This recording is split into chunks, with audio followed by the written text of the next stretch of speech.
Good morning, everyone.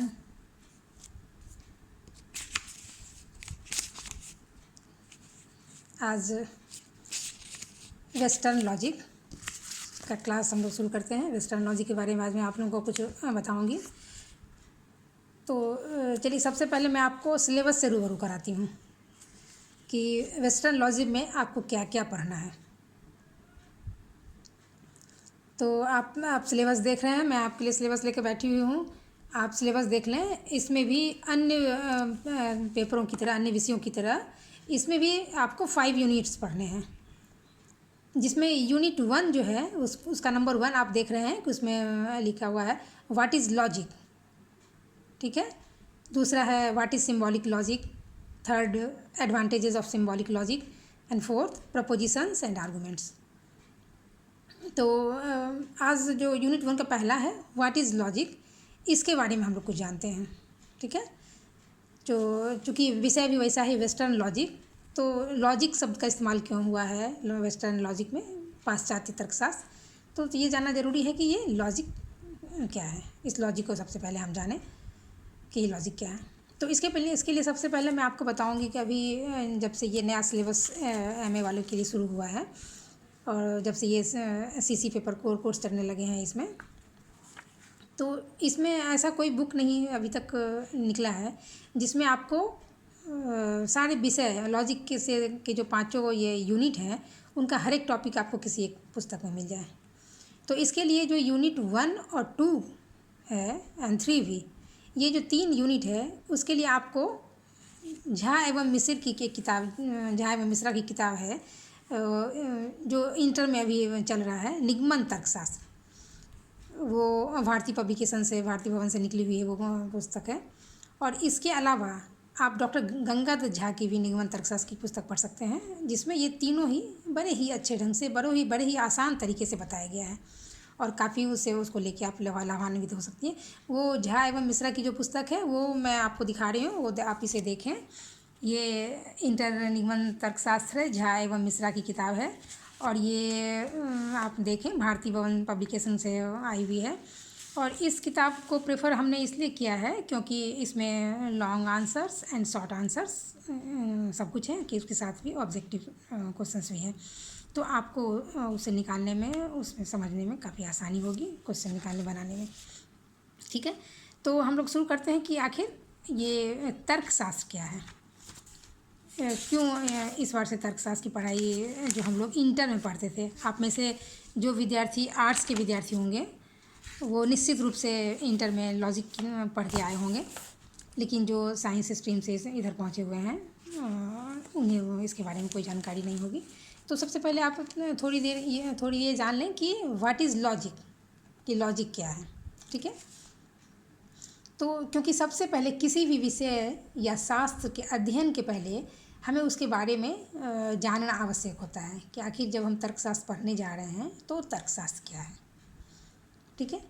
तो जब हम दुनिया में समाज में आए हैं और जब हम देखते हैं कि कोई बालक जन्म लेता है और जब जन्म लेने के बाद धीरे धीरे वो बड़ा होता है, विकसित होता है, उसके शारीरिक विकास के साथ साथ उसका बौद्धिक विकास भी होता है, तो वह अपने चारों ओर के वातावरण से प्रभावित होकर उसके संबंध में जानने का प्रयास करता है कि अमुक चीज़ क्या है, उसकी उत्पत्ति कैसे हुई, मेरी उत्पत्ति कैसे हुई, आदि विषयों के बारे में वो जानना और समझना चाहता है। तो इसी जानने की प्रक्रिया में जो ज्ञान का उदय होता है, और यह मुख्य रूप से जो हम ज्ञान प्राप्त करते हैं किसी भी चीज़ के बारे में, तो मुख्य रूप से अभी तक जो हम पढ़ते आए हुए हैं बीए में लगभग हमने पढ़ा है कि ज्ञान प्राप्ति के मुख्य 4 स्रोत माने गए हैं: प्रत्यक्ष, अनुमान, उपमान और शब्द।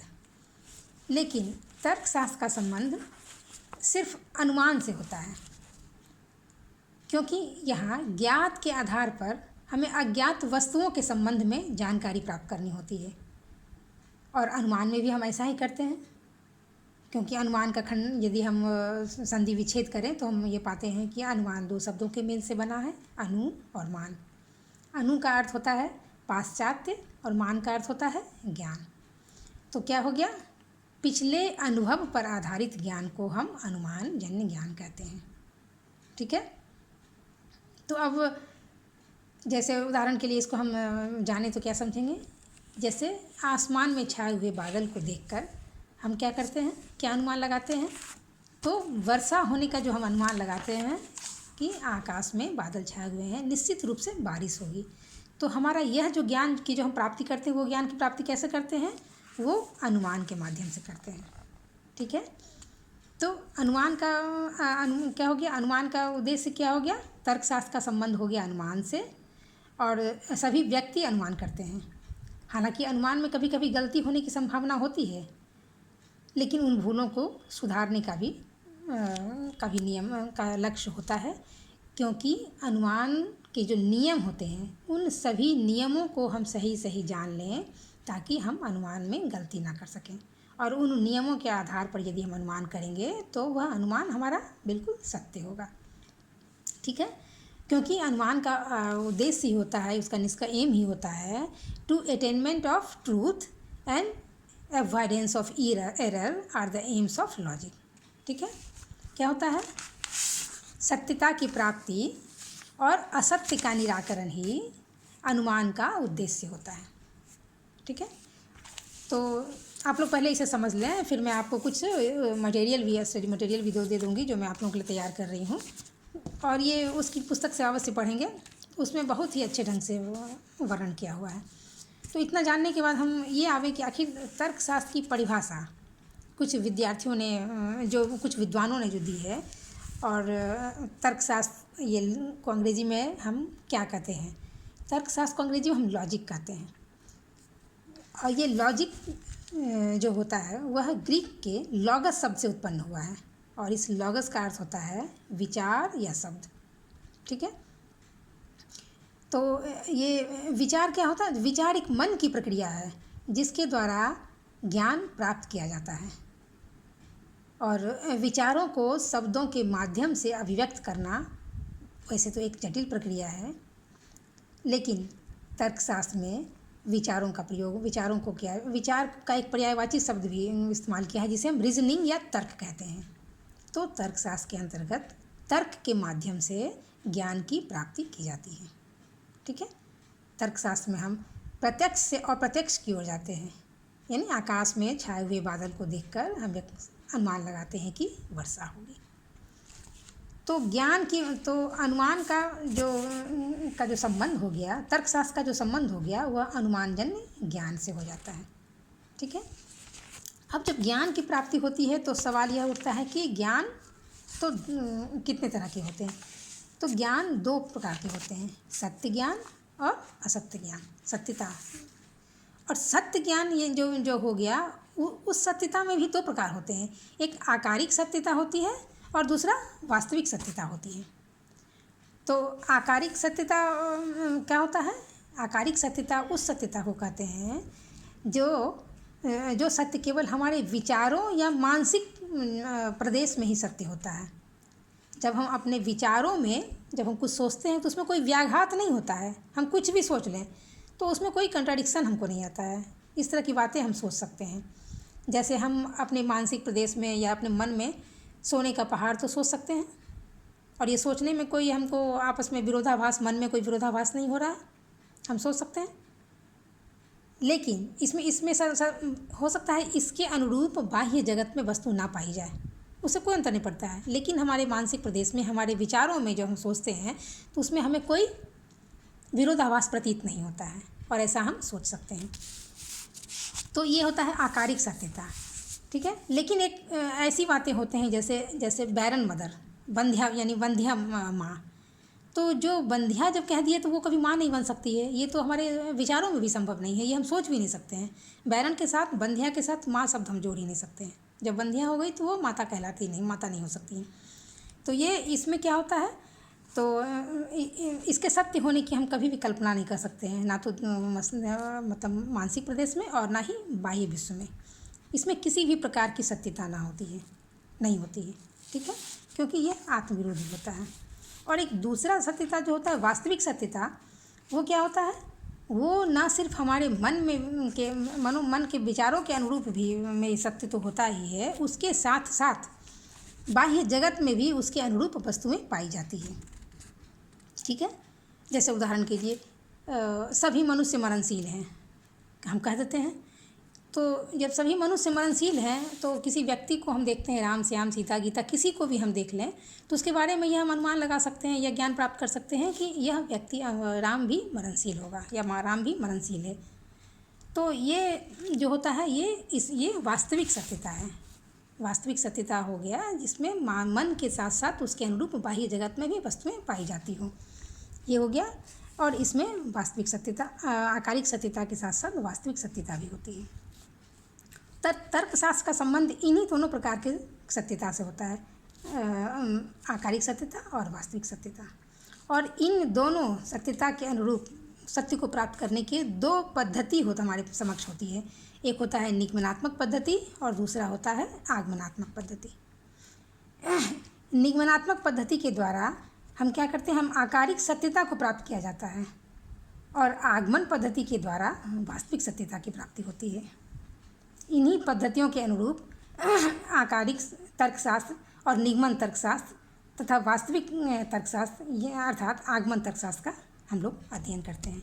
यानी तर्कशास्त्र को जो दो भागों में बांटा गया है, दो जो विषय बनाए गए हैं, एक निगमन तर्कशास्त्र और एक आगमन तर्कशास्त्र। वस्तुतः यह दोनों इन्हीं सत्यता पर आधारित है, आकारिक सत्यता और वास्तविक सत्यता के आधार पर। ठीक है। अब हमारे ये देखिए कि हमारे कुछ विद्वानों ने तर्कशास्त्र की क्या परिभाषा दी है। तो तर्कशास्त्र की परिभाषा में सबसे पहला परिभाषा जो है वेल्टन महोदय ने जो तर्कशास्त्र की परिभाषा दी है कि तर्कशास्त्र उन सिद्धांतों का विज्ञान है जो वैध विचारों का नियंत्रण करती है। क्या कहते हैं ये कि तर्कशास्त्र उन सिद्धांतों का विज्ञान है जो वैध विचारों का नियंत्रण करती है। तो इस परिभाषा के अनुसार तर्कशास्त्र विज्ञान और कला दोनों है, सब कुछ है। इसे विज्ञान भी माना गया तर्कशास्त्र को और कला भी माना गया। और फिर इसके आगे देखें हम कि थॉमसन महोदय ने तर्कशास्त्र की परिभाषा दी है। थॉमसन महोदय के अनुसार तर्कशास्त्र विचार के नियमों का विज्ञान है। ये क्या कह रहे हैं कि तर्कशास्त्र विचार के नियमों का विज्ञान है। इस परिभाषा से तर्कशास्त्र के विज्ञान होने का पता चलता है। यह जो परिभाषा है सैद्धांतिक पक्ष को स्वीकार कर रहा है। तर्कशास्त्र के सैद्धांतिक पक्ष को यह परिभाषा स्वीकार करती है। इसके अलावा भी एक AC मित्रा साहब हैं जिन्होंने तर्कशास्त्र की परिभाषा करते हुए कहा है कि तर्कशास्त्र संगति या सामंजस्य का विज्ञान और कला है। इन्होंने दोनों को मान लिया है, विज्ञान को, तर्कशास्त्र विज्ञान भी है और कला भी है। इन्होंने दोनों को माना है। लेकिन दरअसल सबों की परिभाषाओं को देखते हुए के आधार पर जो हम एक परिभाषा यदि हमसे कोई मांगे कि तर्कशास्त्र की परिभाषा साधारण शब्दों में आप कुछ दें कि तर्कशास्त्र किसे कहते हैं, इसकी यदि तर्कशास्त्र की परिभाषा हमको देने के लिए कही जाए तो हम लिखेंगे उसमें तर्कशास्त्र की परिभाषा देते हुए उसमें हम कहेंगे कि तर्कशास्त्र वह विज्ञान है जो मैं इसमें लिखूं तो ज़्यादा समय लगेगा। मैं ऐसा करती हूँ, व्हाट्सअप करूँगी मैं आपको थोड़ी सी मटेरियल, तो आप सुने मेरी बात को ध्यान से कि तर्कशास्त्र वह विज्ञान है जो अनुमान के व्यापक नियमों तथा अन्य सहायक मानसिक क्रियाओं का अध्ययन सत्यता की प्राप्ति के लिए करता है। ये क्या कर रहा है? तर्कशास्त्र क्या है? तर्कशास्त्र अनुमान के व्यापक नियमों का अध्ययन करता है और न सिर्फ अध्ययन करता है बल्कि अध्ययन इस उद्देश्य से करता है कि उससे हमें सत्यता की प्राप्ति हो। तो इतने में हम जान गए कि तर्कशास्त्र क्या है। तर्कशास्त्र का उद्देश्य हो गया सत्यता की प्राप्ति करना। अब लोग कहते हैं कि आखिर तर्कशास्त्र के पढ़ने से लाभ क्या है, कि तर्कशास्त्र के पढ़ने से आखिर क्या लाभ है? क्या तर्कशास्त्र पढ़ना ज़रूरी है? क्या तर्कशास्त्र सृजनात्मक है?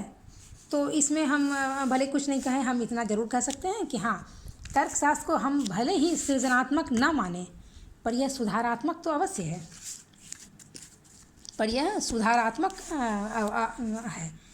क्योंकि जब किसी से तर्क करने में, रीजनिंग में यदि कोई गलती हो जाती है तो तर्कशास्त्र पढ़ने वाला विद्यार्थी ज़रूर निश्चित रूप से उसके तर्क में सुधार कर सकता है।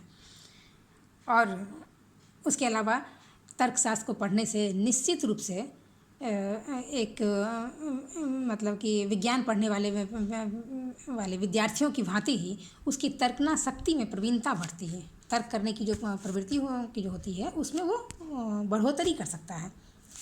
और तीसरी बात यदि हम कहें तो इसके अध्ययन से किसी भी युक्ति कोई भी जो प्रपोजिशन दिया होता है, जो उसका फॉर्मेट होता है, युक्ति का जो फॉर्मेट होता है, जो फॉर्म होता है, जैसे आर्गूमेंट जो उनका जो एक फॉर्म होता है, आर्गूमेंट का फॉर्म क्या होता है, जैसे कि सभी मनुष्य मरणशील हैं। फिर दूसरा वाक्य होता है राम एक मनुष्य है। फिर निष्कर्ष, इन दोनों वाक्यों से जो निष्कर्ष निकलने होता है कि राम भी मरणशील है। तो ये जो तीनों आधार वाक्य मिलके क्या होता है, एक युक्ति का प्रारूप तैयार होता है, इसे युक्ति कहते हैं। तो तर्कशास्त्र पढ़ने से क्या होता है, हमें युक्ति की वैलिडिटी या इनवैलिडिटी यानी वैधता या अवैधता का परीक्षण हम बड़े आराम से कर सकते हैं। तो तर्कशास्त्र पढ़ने से बहुत तरह के लाभ हैं, इसलिए ये भी तर्कशास्त्र हमारे लिए बहुत ही उपयोगी है। और इसे जोड़ा गया है विषय को, एमए के विद्यार्थियों के लिए इस विषय को जोड़ा गया है। तो ये हमारे लिए काफ़ी रुचिकर है और इसको पढ़ने से आगे जाके काफ़ी मन लगेगा और काफ़ी अच्छा विषय है और काफ़ी मेरे हिसाब से विचार से काफ़ी हल्का भी है। एक बार आप ध्यान से सुनेंगे, ध्यान से पढ़ेंगे तो बिल्कुल समझ में आ जाएगी। तो मुझे लगता है आज के लिए मैं जो ये पहला चैप्टर है व्हाट इज़ लॉजिक, इसको हमने पूरा करने की कोशिश की है। व्हाट इज़ लॉजिक, इसे हमने पूरा किया अभी इसे।